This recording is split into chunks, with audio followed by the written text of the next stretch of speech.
कुठेतरी एक असं पण बोललं जातंय, चर्चांना उधाण आलंय, की स्प्लिट्स विलाची एक मराठी कॉपी आहे की काय?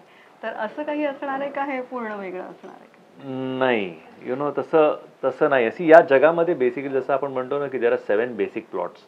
त्या प्लॉट्सच्या अवतीभोवती गोष्टी आपण बांधतो. ओके. तसं तुम्ही जर शोधायला गेलात तर कुठे ना कुठे काही ना काहीतरी असं वाटू शकतं, की अरे तसं आहे का? पण तसं नाही आहे. मी म्हणून सांगतो, की जेव्हा आता ते घरात आलेत, घरात आल्यानंतर जेव्हा त्यांचं रिलेशनशिप तुम्ही बघाल, की काय आहे, की मेंटॉर आणि मेंटी, की ती एक गुरु आहे आणि तो एक शिष्य आहे, किंवा ती एक मार्गदर्शिका आहे आणि तो मार्गदर्शन घेणार आहे.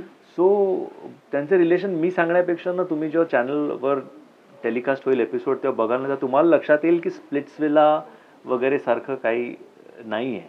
टास्क असणार त्या दोघांना मिळून करायचे आहेत, पण it is not anything like any other show. It's a fresh and new concept all together. Wow. आणि मी जाता जाता फक्त हे विचारेन, की श्रेयस तळपदेला या शोनी काय दिलं, किंवा काय एक वेगळं काहीतरी तुला स्वतःला एक छान काय मला असं वाटतं मी या मुलांकडनं आणि मुलींकडनं सुद्धा रोज एखादी नवीन गोष्ट काहीतरी शिकत असतो.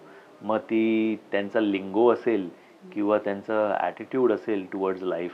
जसं सुभाष आहे किंवा शत्रुघ्न आहे, जो जंगलातनं आला आहे, जो 12-12 किलोमीटर रोज, काही त्याला घ्यायचं असेल तर 12 किलोमीटर चालत जातो, 12 किलोमीटर डोंगर पडत चढून जातो.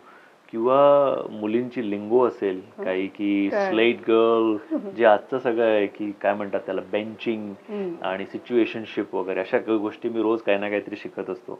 आणि त्यांचा एकंदरीतच attitude. So I think I am have, जे म्हणतात ना, की तुम्ही यंग जनरेशन बरोबर जेवढे राहाल तेव्हा तुम्ही जास्त यंग राहता. सो मला वाटतं यंग राहण्यासाठी मला हा शो खूप गरजेचा होता आणि त्यात मी आता आहे, त्याचा मला खूप आनंद आहे. आणि ते भुवया उंचावायला पण शिकलास का?